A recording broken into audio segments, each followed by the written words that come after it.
उत्तराखंड में शुरू होने वाली चारधाम यात्रा को लेकर इस बार हरिद्वार, ऋषिकेश के साथ ही विकासनगर क्षेत्र में भी यात्रियों को तमाम सुविधा देने की तैयारी शासन प्रशासन स्तर पर की जा रही है, जिसको लेकर हरबटपुर स्थित उत्तराखंड परिवहन निगम द्वारा संचालित बस अड्डे पर चारधाम यात्रा तैयारियों को लेकर विकासनगर विधायक मुन्ना सिंह चौहान और एडीएम देहरादून कृष्ण कुमार मिश्रा द्वारा सभी संबंधित विभागों की एक समीक्षा बैठक ली गई। चारधाम यात्रा को लेकर आयोजित बैठक में तहसील NH PWD, परिवहन, स्वास्थ्य, नगर पालिका, विद्युत सहित जल संस्थान विभाग के अधिकारी मौजूद रहे। समीक्षा बैठक में पिछले साल चारधाम यात्रा के दौरान सामने आई विभिन्न समस्याओं पर मंथन करने के साथ ही उनसे कैसे निपटा जाए इस पर चर्चा हुई। वहीं विधायक मुन्ना सिंह चौहान द्वारा इस बात पर भी जोर दिया गया कि चारधाम यात्रा के समय स्थानीय लोगों एवं दुकानदारों की आर्थिकी को कैसे मजबूत किया जाए। इसके साथ ही विधानसभा क्षेत्र अंतर्गत पड़ने वाले धलीपुर आसन वेटलैंड, गौतम ऋषि आश्रम, गंगभेवा बाबरी, डाकपत्थर बैराज स्थित पार्क, गुरुग्राम, कालसी के अशोक शिलालेख सहित विभिन्न स्थानों की जानकारी पर्यटकों को कैसे दी जा सकती है। इसके साथ ही पर्यटक स्थल के संबंध में बोर्डों के माध्यम से जानकारी देने की बात भी विधायक द्वारा कही गई। यात्रा प्रत्येक वर्ष की भांति चलने के लिए सुचारू रूप से यहाँ पे पिछले वर्ष की तरह होल्डिंग एरिया, कई बार यात्रियों की भीड़ बढ़ने से धामों में व्यवस्था बनाए रखने के लिए यहाँ पे लोगों को रोका जाता है। इसके लिए यहाँ पे जो हमारे डिपार्टमेंट हैं, जो कंसर्न डिपार्टमेंट जो व्यवस्था करेंगे, और हमारे SDM साहब यहाँ के नोडल हैं, CO साहब की ट्रैफिक मैनेजमेंट, और यहाँ पे रजिस्ट्रेशन काउंटर जिसमें ट्रांसपोर्ट डिपार्टमेंट और पर्यटन विभाग रहेगा, गाड़ियों की चेकिंग कैसे होगी, उनकी अन्य व्यवस्थाएं ये करने के लिए यहाँ आज CS साहब के और कमिश्नर साहब DM सर के निर्देश पे यहाँ फिर माननीय विधायक जी द्वारा समीक्षा की गई। उसके क्रम में ये बैठक हो रही थी और 25 के पहले तक ये व्यवस्थाएं यहाँ सुनिश्चित कर ली जाएंगी। पर्याप्त जो भी इंफ्रास्ट्रक्चर है, चाहे वो टेंट के लिए हो, जर्मन हैंगर हो या अन्य रजिस्ट्रेशन काउंटरों, उनकी ड्यूटी ये सभी लगाई जा रही हैं और 25 के पहले ये सब सुनिश्चित किया जाएगा। कितने रेस्टोरेंट यहाँ पे अभी जो प्रथम दृष्टया बात हुई है पिछले साल के अनुभव से कि 5 जो काउंटर लगाए जा रहे हैं और 10 काउंटर नया गांव पे लगेंगे और आवश्यकता पड़ने पे उसे 2-3 काउंटर और बढ़ा दिया जाएगा। जैसा माननीय विधायक जी यहाँ कह रहे थे, वो यहाँ पे SDM साहब परीक्षण कर लेंगे, जैसी भीड़ होगी वैसे आवश्यकता अनुसार उसका निर्णय उस समय लिया जाएगा। हमने शानदार यात्रा का संचालन वहाँ से किया था, उसमें उसकी फाइन ट्यूनिंग और कर दी कि जहाँ जहाँ मैंने पिछले एक्सपीरियंस से हमने सीखा कहाँ कहाँ दिक्कतें आई, वो दिक्कतें इस बार नहीं आएगी और बढ़िया उसको बनाएंगे। दूसरी बात है, रजिस्ट्रेशन के काउंटर इस बार 5 काउंटर का प्रपोजल पर्यटन विभाग लेकर के आया था। आवश्यकता पड़ेगी तो उसे 7 तक बढ़ाया जाएगा, आवश्यकता पड़ेगी तो 8-10 भी कर सकते हैं। 5 का प्रपोजल वो लेकर के आए थे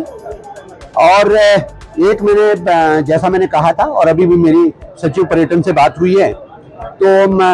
यदि हमारे पास डिमांड आती है कहीं से बड़ी, किसी होटल से, किसी पर्यटक स्थल से कि हमारे पास इतने यात्री इकट्ठे हैं और रजिस्ट्रेशन कराना चाहते हैं और वो नहीं है, तो हम प्रयास का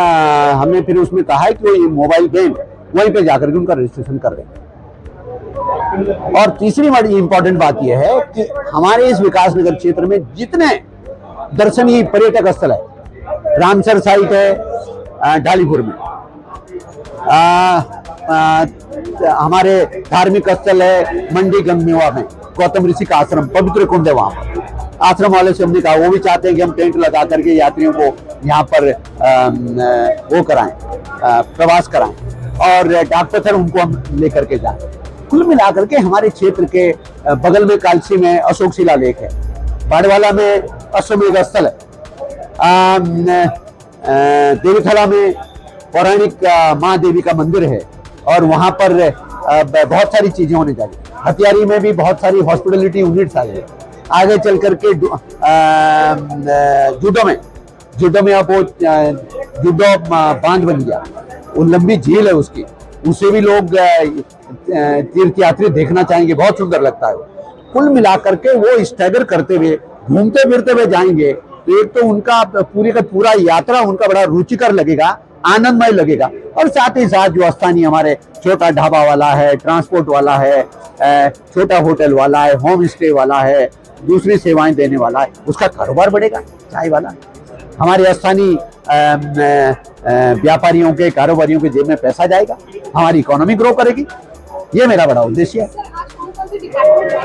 सारे डिपार्टमेंट से गिनाना जरूरत नहीं है। एडीएम से लेकर के, एसडीएम से लेकर के, सीओ से लेकर के, पर्यटन अधिकारी से लेकर के, एनएच के अधिकारियों से लेकर के, परिवहन निगम के अधिकारियों से लेकर के, आरटीओ से लेकर के और हेल्थ डिपार्टमेंट से लेकर के, जितने भी यात्रा से जिनका कोई मतलब होता है वो सारे के सारे नगर पालिकाओं के, हमारे नगर विकास के अधिकारी, सभा योज, हमारे पॉलिटिकल स्तर पर ग्रामीण क्षेत्रों को देखने वाले हमारे ब्लॉक प्रमुख सरदार जसविंदर सिंह जी, और चूंकि नगर पालिका क्षेत्र में हमारा ये बस अड्डा है और यहाँ से संचालित होना है, तो नगर पालिका की हमारी जो चेयरमैन साहब हैं श्रीमती नीरू देवी जी, वो भी इस बैठक में दोनों जनप्रतिनिधि उपस्थित थे। तो ग्रामीण क्षेत्रों को जो जरूरतें होंगी वो हमने प्रमुख जी से कहा है कि आप कोऑर्डिनेट करिएगा, और यहाँ पे हरपटपुर में जिन चीजें होगी तो चेयरमैन साहब उसको कोऑर्डिनेट करेगी। तो ये पॉलिटिकल लोगों को भी मैंने इस बात के लिए निर्देश दिए। कितने दिन में हो जाएगा? बस इसके लिए 25 तारीख को हमने हर चीज तैयार मिलनी चाहिए। 25 तारीख को यात्रा का संचालन हो जाएगा, बिल्कुल डेडलाइन।